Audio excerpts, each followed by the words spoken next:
the Starfighter and Buck Rogers. Okay, Kane, get ready to fight. Meet Kane and the Draconian Marauder. You'll never catch me. Planes need assembly, each plane an action figure sold separately. There's Twiki. Get the robot. You can pretend he's being chased by Draco, Tiger Man, and the Draconian Guard. Calling Buck Rogers, help! Buck Rogers, Twiki, Draco, and Tiger Man, each sold separately by Mego. Who calls me from out of the pit?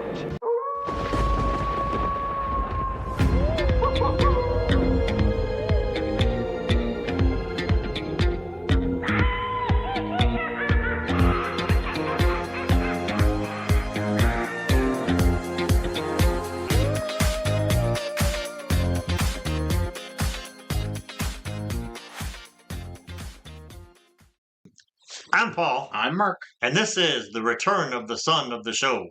This time around, Mark and I are going to take a look at Buck Rogers in the 25th century. We decided to sit down and watch the pilot episode first to decide whether or not it was worth easing ourselves into because, you know, it's not all what we remember as kids. Yeah, and we kind of had a rude awakening with Bionic Woman season 3. Yeah, there was so a it little, kind of gives us some pause. Yeah. Maybe it's not what we remember. Yeah.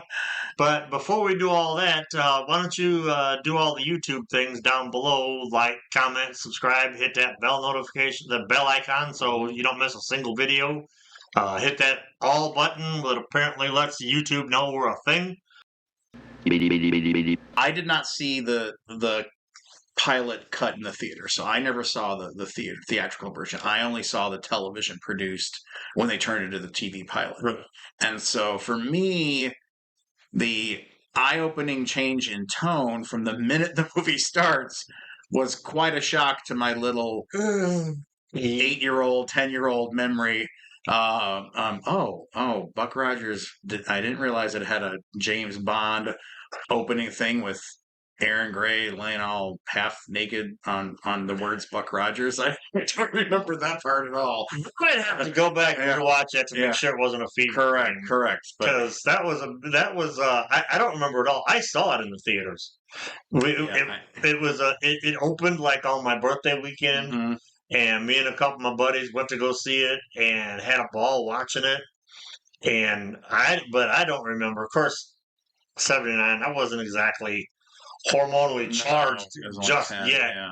But I think I would have remembered that opening if I was just a little bit older. That was odd. Yeah, it was an odd change in tone. Yeah. From what the TV show became, clearly. I mean, they had to PG it down, but we're not complaining. No, it was fine. I mean, it adds a certain ambiance and more adult version to the film. Should we call it the Buck Rogers film? Yes. My joke is they put this in here so that your dad will let you watch the movie. Right. Yeah. I gotta take you to another stupid Star Wars movie. All right, hold on. Wait, if you want to go see this one 3 times, your dad wouldn't mind. This was pretty good, but not better than Princess Leia, for God's sake. But on top of layered on top of that, James Bond opening was something special. Yes, we'll just say. Well, so and I'll probably talk more later. But this movie, this trailer, this pilot owes a lot to James. And clearly, The Spy Who Loved Me had a huge effect on, and just as much as Star Wars had on these shows, because this definitely has some James Bond beats in the actual movie. But are we going to have to watch The Spy Who Loved Me? I won't have to. I've seen it probably a million times. But, well, I know I've seen that. I'll stick to just a little bit. Okay. But like every James Bond movie, they are measured by their opening sequence with women and their theme song. Yes. And so we get the Buck Rogers theme song, which written by Glenn A. Larson himself, the writer and producer of Buck Rogers, who apparently was in a 50s sort of doo-woppy 60s band. Man of many hats. Many hats, yes. Wrote the wonderful, the song. Yes. Which was painful to listen to. Yeah. Very. I mean, if you remember and we just watched the South Park episode where they made fun of the TV show intro. Yeah. The Buck Rogers intro and the instrumental music was just, I loved it as a kid. It was it's good. the greatest Still, openings of all time. It's still good. And so to put words and singing to it just brought it down. Kind of like knowing that MASH was started as an actual song. Yeah. And when you hear the song on the soundtrack, you're like, oh God. It's like, to me, it was like the Greatest American Hero theme, just not good. I was waiting for you to say. I was waiting for him like, we're going to fight here. No, we all. I mean, everybody knows the words to that song. That's one of the Nobody. greatest themes. Yeah, But not everyone knows the second verse. There is a second verse. But I won't sing it for you. But yeah. So no, I'm trying to find the name of it. Actually, the theme song has a name. I think it's like Suspension. So, because your brain has to suspend itself to get through it. It's rough. Yeah. But you're distracted. Yes, right. Well, it's done as it is at least coherent to the plot. The fact that in the lyrics it talks about Buck being trapped between life and death, waking and dreaming, and so it's all a fever dream that he has. Yep. And so the song does, and the visuals have a very dreamlike quality, although one wonders if Buck was frozen in many more areas than it was let on in the show. Well, for all of its faults, though, it catches you up to speed really fast. It does. It gets you. Yeah. The intro starts out with that dynamic voice telling you about in the year 1987 and that's a blah blah blah, and then they give you that song. Yeah. And then the movie takes off. Suspension. It is the song. Okay. Suspension. Yeah. So while we're on the subject of the movie itself, yes. What it does echo the original newspaper strip in a lot of ways. I enjoy the concept. The concept is really cool that he comes back 500 years later. And yes. Well, we could look at a timeline. What came first? So I know that was a plot in the Buck Rogers comic strip in the 20s. So that obviously came before Planet of the Apes. So the idea of astronauts going out and coming back later. Yeah. So they're not ripping off Planet of the Apes, although I'm sure you can't help but think of Planet of the Apes while watching this. But the fact that he comes back to, I think I mentioned while we were watching it, sort of the time machine with the Morlocks. And so there's a lot of, kind of a lot is put into this plot. Yeah. The world is really rich that they set up. The fact that you've got the world. I don't remember this at all. So the fact that Dr. Theopolis, they've given control of human existence to their cybernetic masters, who are benign, of course, in this. So we're not talking Dr. Terminator or anything. Or these guys. Dr. Theopolis but they talk about the fact that we can't trust ourselves with running the planet anymore, so we gave up our power to Dr. Theopolis, and the AI has created itself over and over again and improved the world for humans. And so that, I don't remember that level to it at all. So talk about finding a new depth to the story that I had no memory of as a kid. Yeah. I just remember the cool visuals as a kid that, running out in, old Chicago and State Street with the Morlocks or whatever you want to call them, the mutants, running around. So I like that a lot. That idea was cool. I think the plot itself is very tight. Yeah. Doesn't stop. Yeah. There's no lull in it at all.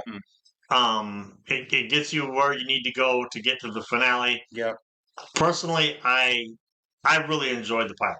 I do too, yeah. I was worried because, like we talked about pre-recording, I haven't watched that I can remember. I haven't watched any of this since it aired back in the day, and I can't say the same about Bionicle Man and $6 Million Man because I watch it on Sci-Fi. Yeah.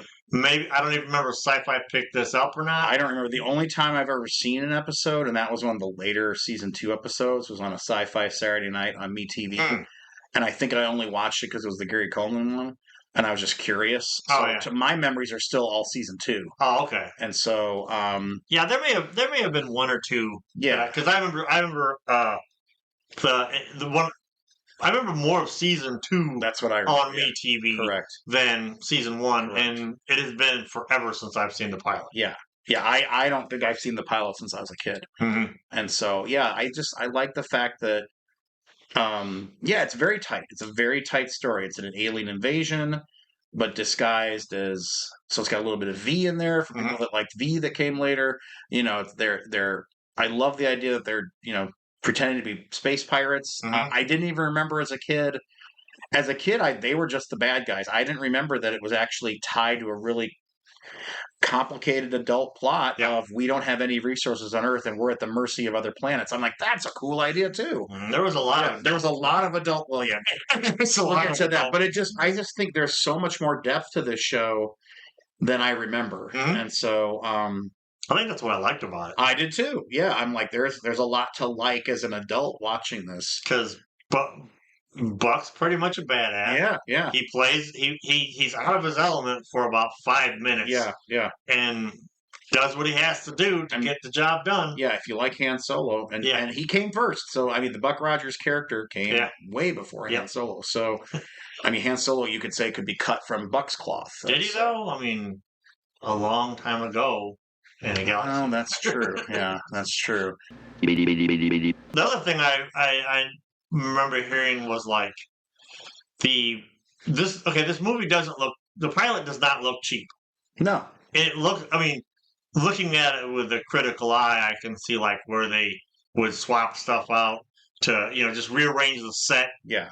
And even in doing so, it doesn't look cheap.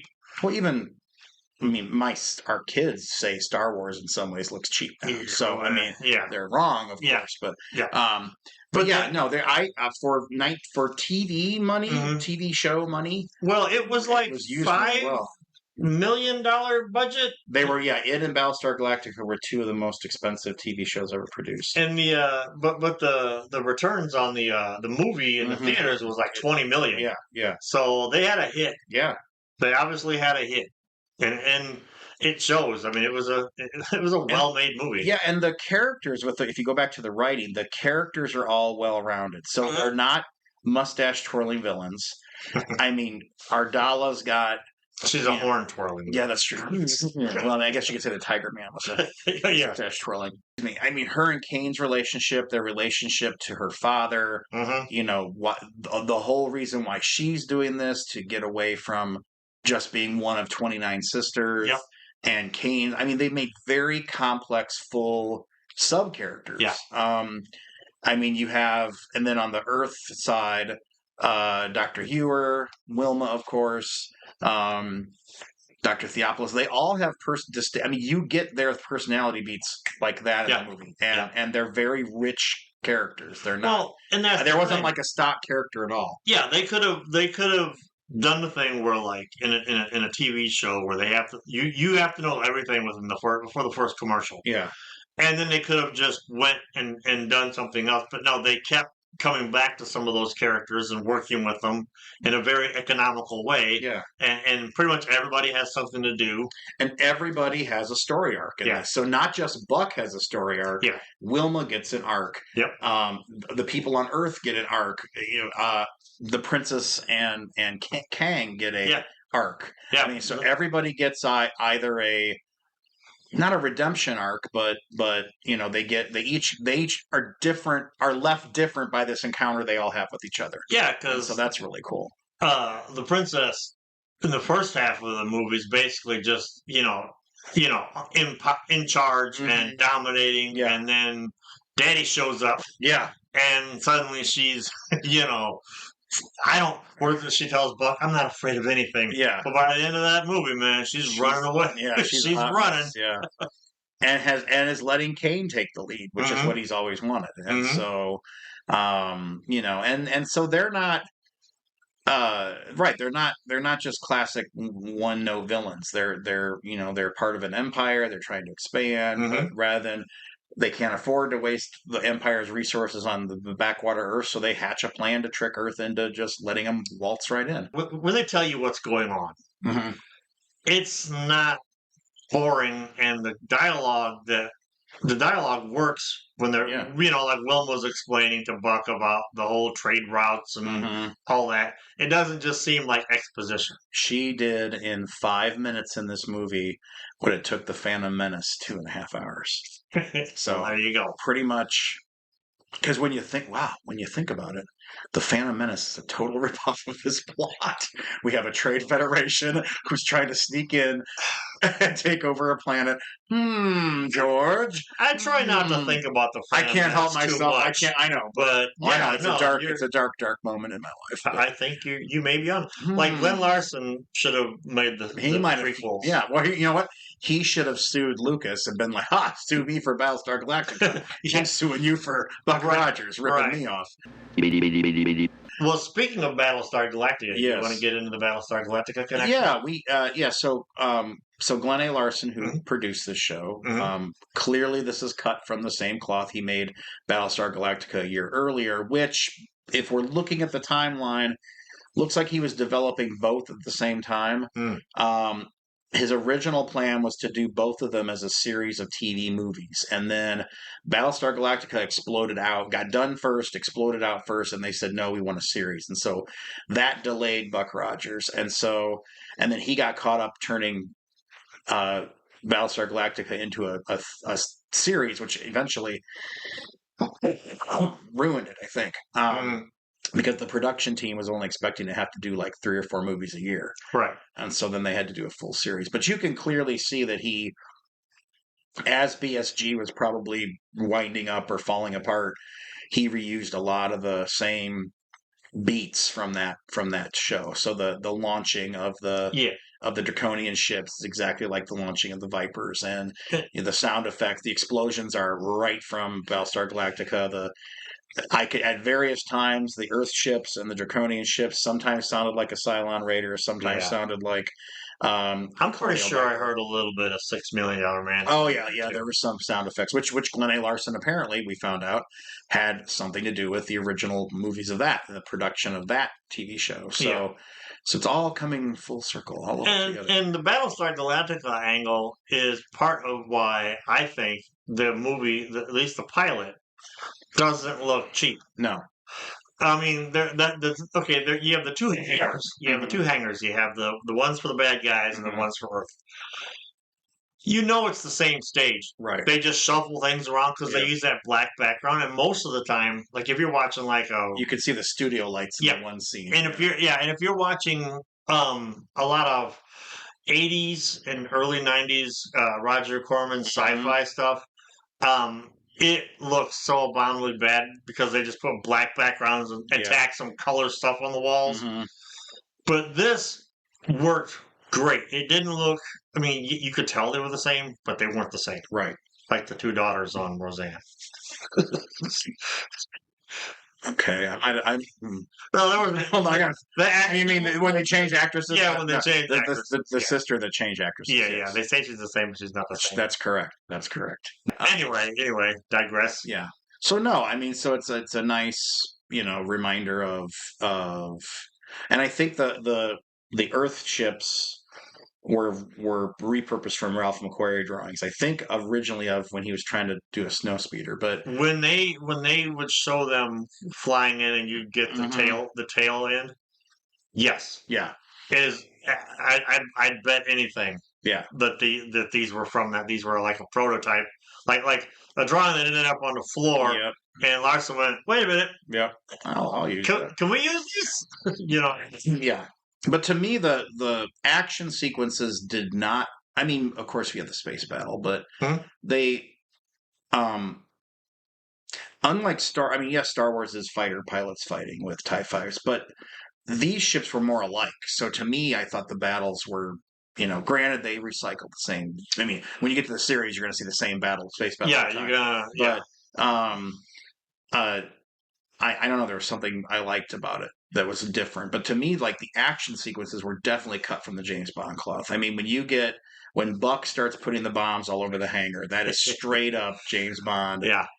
blowing up the hangar in Spy Who Loved Me, which was just a ripoff of James Bond blowing up the inner volcano in You Only Live Twice. You get the guys flipping over, Sure. you get the explosion noise from James Bond. I mean, pretty much. But I like Buck thinking on the fly. Like, it's less about, like, I agree with you. In this TV show, they retread a bit, if I remember right, and it becomes more about him being a man at a time. Mhm. He's a man at a time, but he figures Yeah. this time out really quickly, Yeah. and he's the master of his time by the end. So I kind of wish they had continued that, but I guess they do in some ways. But Yeah, we'll find out. yeah, we'll find out as Yeah. we watch. Yeah. So no, I thought it worked really well as a story. Had plenty of action. It looked good, and it didn't look to me. And this was probably a cleaned up version that we watched. It's not Blu-ray, but I didn't look any worse than anything else out there I've seen. I Yeah. mean, The only thing it really suffers from for me is high def television. yeah. High def television screens really show you what's what in these Yeah. shows. Yeah. And like, so maybe like it would be interesting to watch it like on VHS on some Right. old television, Yeah. one of those console TVs. Mhm. But even that, you're watching a TV show, Mhm. and you're watching a TV show from the '70s. You're gonna see the strings, Yeah. if you will. Yeah. But I don't care. No, and I mean, and I'm a kid who loved Doctor Who. So Mhm. to me, loved Doctor Who when I was younger and didn't really understand even what it was. I just know it scared me on Sunday nights Mhm. after Monty Python, which I didn't understand the humor back then, but I laughed. Yeah. And so, yeah, to me, this was amazing as a kid. Mhm. I mean, it just the fact that they could reproduce what I saw. To my eyes, to a 10-year-old's eyes, Yeah. what I saw on the big screen on the TV. So I mean, I think it's fine for that. Yeah, and I'm the guy who thinks the original version of New Hope, Star Wars, is the superior version, even with all of the blemishes you can see on it. I would much rather watch that than a super cleaned up version of it, because I like the graininess of film, Yeah. and I don't mind. I know they're not out in space, Right. yeah, Right. and it's a TV show, and you have you have to make like an agreement with it. You're not going to see blockbuster budget, Correct. blockbuster movie budget on something like this, Right. and you will see, like you said, you will see a lot of reused stuff, but That's fine. that's a budget cut. Yeah, that's a budget cut, and that only got.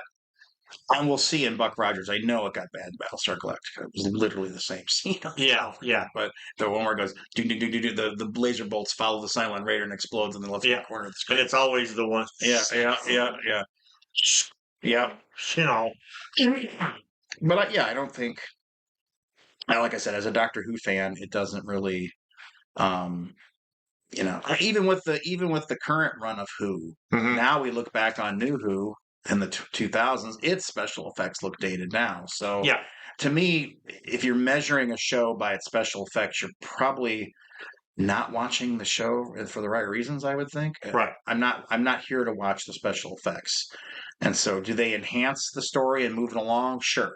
Well, and they don't interrupt the story for me, so that works for me. Well, as Aiden would point out, like we watch movies where guys in big rubber suits destroy fake buildings. Correct. We don't care. Yeah, we don't care about the special effects. Yeah, we just want to be entertained. We want a good, solid story.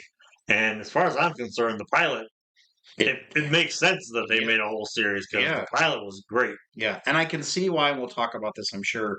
Why some of the series stars got frustrated later, and so because this was now granted, we haven't talked about the elephant in the room regarding this show. We covered the theme song, which is Elephant Number 1, but then there's the horrible reception of the Draconians with the terrible disco music and Buck changing it to groovy music. And suddenly Twiki can speak 20th century slang. Yeah. The disco stuff is still painful to watch. It was painful then. It was. Because it was 1979. 9, yeah. Disco was pretty much almost non-existent at that point. I mean, yeah, come at me in the comments about Disco's Forever, but it was on its way out, and so it just kind of shows you what a couple old dudes thought was hip, right? To put in your movie. And I know that's a staple of the TV show. I'm pretty sure. I remember weird light. They're like boas. Oh, there's a thing in Battlestar Galactica. That too. Maybe that's the one I remember. Yeah, no, that's the one you're thinking of. That was just as bad. Just as bad. Yeah. So I mean, I think my only, and I will have to watch in the series. My only disappointment is love the characterization of Wilma to the last. Spoiler alert! Last 5 minutes of the movie. Yeah, where she. Again, James Bond tradition. Mm-hmm. Just suddenly, no matter how strong the woman is, oh James, at the end. And so she's like, "Oh Buck, well, I'm professional, but I'm all woman too." And it wasn't even like it was. She turned into a pick-me girl. Yeah. It wasn't even like her warming up to him. No, like letting her feminine whatever's kick in. But she was just like, well, I'm a girl too. Yeah. And yes, we know. If it just all she had to say was her first line. Things are going to be different between you and I now. Now I understand you. Yeah. And so, perfect. End it there. She can give him a wistful look. He could give her a knowing smile. Tweaky could sit there on Buck's lap. You're my kind of guy, Buck. Yeah, so no, I just wish they had not, but I suppose that was back then. So. Yeah, I mean, I wonder too if it was one of those situations like with the last episode of The Bionic Woman, where they filmed it and then went in and added it. Yeah, and because it was very out of character. Yeah. And or maybe to me it's like it's a movie, so we finish with the guy getting the girl in the end, I guess, who he's been Yeah. But he wasn't that interested in her, or you couldn't tell. I don't know. It was an odd. I was out of characterization for both of them. He's too busy saving the world. Yeah. To be Well, Ardala, you understand. Ardala, I get her motivations. Here's this man at a time that she's not used to. She's used to men who obey her, who tell her what she wants to hear. And now, I mean, I get it. I get her falling for Buck, and he uses that against her to seduce her. I mean, he does. So that storyline, that arc makes total sense. And so I don't know. I think I would have preferred it since they go back to it anyway in the series, and so I would just go back to her. Wilma is more all right. At least we're going to get along better, but you're still a cat. You're a cat. Yeah, it'll be. It's going to take you. It's going to take a bit longer for you to. It should have been I'm no Princess Ardala. It's going to take a lot more than what you did. Getting down and boogie. Yeah, getting down and boogie to convince me. Yeah. Yeah. So it'll be interesting to see the where the characterization lay. Yeah. Because other than season 2, very little memory of season 1.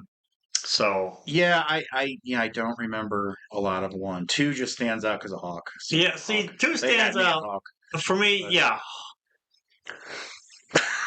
they had you at Hawk Tua. Hawk Tua, that's correct. Talking about dating a video. 2, yes, season 2. Hawk Tua. Yeah, but all I remember about season 2 is Hawk. Yes, Hawk was cool. And the show was terrible. Well, I like that. Well, hopefully we'll watch it. There's the D&D episode I kind of like. See, they go on the quest. Oh, okay. I don't remember that. Oh, with the little blue guy. He talks like this to Buck. You remember that one? Oh, see, all right, we're gonna watch. Unless you tell us not to, we're gonna watch season. I'm gonna convince Paul to watch season 2. I mean, I'll watch every painful minute of it. I'll watch it. It'll be fun to riff on at the terrible parts. But just I mean, it'd be interesting. It would be interesting. So just like Ronald D. Moore did a reimagining of Battlestar Galactica, took it to it'd be cool to.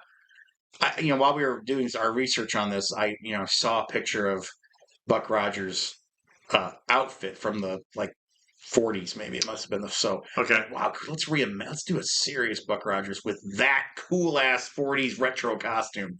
Well, like be interesting. Everybody does Flash Gordon. Yeah. And it's like they forget Buck Rogers, and Buck Rogers, He came first. By the way, he Flash came Gordon first. was invented to compete with Buck Rogers, which I didn't know. Yeah. I thought for sure Flash Gordon came first, but it would be interesting to see, like, because I think Dynamite is doing a Flash Gordon they series. are currently, yes, and Defenders of the Earth. Can we do Buck Rogers too? They did do Dynamite. I don't have it. Mhm. About maybe 10, 12 years ago, they did a Buck Rogers comic, but I don't have it. So I have no idea if it was any good or not. I think Flash Gordon is just the more well-known. Yeah. I mean, there's more of him out there. Well, Buster Crabbe Yeah. played both characters in the serial. So that's maybe people just don't remember, or they confuse the two or something. Yeah. Right, because I would have said Buck Rogers was the imitation. Mm-hmm. And so because Flash Gordon lasted longer in the public consciousness. Right, right. So no, it'd be interesting to see. But I'm looking forward to the series. I'm looking forward to kind of another deep dive into childhood memories, and hopefully they won't be too tainted, so we're ruined. But there's been other things. Never do. I'll give you advice to the audience. Never do a deep dive of the Herculoids. One of my favorite cartoons, but you soon realize it's the same plot over. Yes. And over. Yes, it is. Literally almost the same dialogue over and over and over again. I was so disappointed watching that. And like, what's the kid's name? Zan? No, I can't remember. Because I'm going to say Gan, but that's Space Giants. And I know Gan number 1. Yeah, that's right. Gan number 1. Mike, we know. Gan. Yes. I can't remember. Well, sometimes it's obvious that like their father and son, and sometimes it isn't obvious. Yes. But the plot is always the same. Correct. Always the same. Fun to look at, though. Yeah. I do like looking at it. But yeah, so we'll see. We'll see how this turns out for us. And then let us know, if you think we should tackle what came first. Tackle the standard Battlestar Galactica. Yeah, the TV, the TV standard, if you will, of sci-fi TV at the time. Yes. A show that didn't go on nearly as long as I thought it did. Me either, but and not remembering when I don't know. You and we both have mixed up memories about when it came out and how long it was. But it clear. I mean, according to all the internet, it only was out for like 9 months. But I think it reran so much, and then they recut episodes into TV movie of the weeks. I think they kept milking it. Yeah. All the way, because in my memory, it went from when it started, then it suddenly ended, and then we had Battlestar Galactica 80. And so I thought it went from 78 to 80. And technically, I guess I don't know. It's hard. It's not very clear. Like Bruno, we're not going to talk about Battlestar Galactica 1980. No. Not at all. No, I don't need to rewatch There's not even going to be a review. It suffered from the Bo and Luke, the actors left, and they had to bring in another blonde-haired guy and a black-haired guy. Correct. And Chips was popular, so we know what happened there. Yep. Yeah, no, not gonna do it. No, but we will do this. Yeah, we will. The whole thing, and whether it'll be marks of my next video or not remains to be seen, because it just depends on timing. Yeah, and we're probably not, because it's only 2 seasons. I think we may not do what we did with Bionic Woman, where we did the whole season review. We may break this up a little bit more. Yeah. And so we'll see how it goes. We'll see how how we package ourselves moving forward with this, or if we have other stuff we decide to review in between. But we're going to slow walk this one, because we were I think we got a little bionic out by the end. It was like work, which I think is not fair to the show. No, I think we kind of burned ourselves out. Yeah, maybe we shouldn't have binged it. All right, well, no, I think we're right. I think it's just season 3 is just bad TV. So except for that ending. Except for that ending, yeah. Speaking of endings, do you have anything else? No, just looking forward to exploring cheesy 70s sci-fi some more. All right. But seeing that it's not really cheesy. It's Yeah, not as yeah. cheesy as I remember it. Yeah, this was not cheesy. If No. this was cheese, it was good cheese. That's correct. If there's a series you want us to maybe take a look at, let us know down below. It depends on if we can find it, and if we can find the time. Yeah, there's plenty. Yeah, I know there is Plenty of 70s and 80s sci-fi. Yep, So. yep.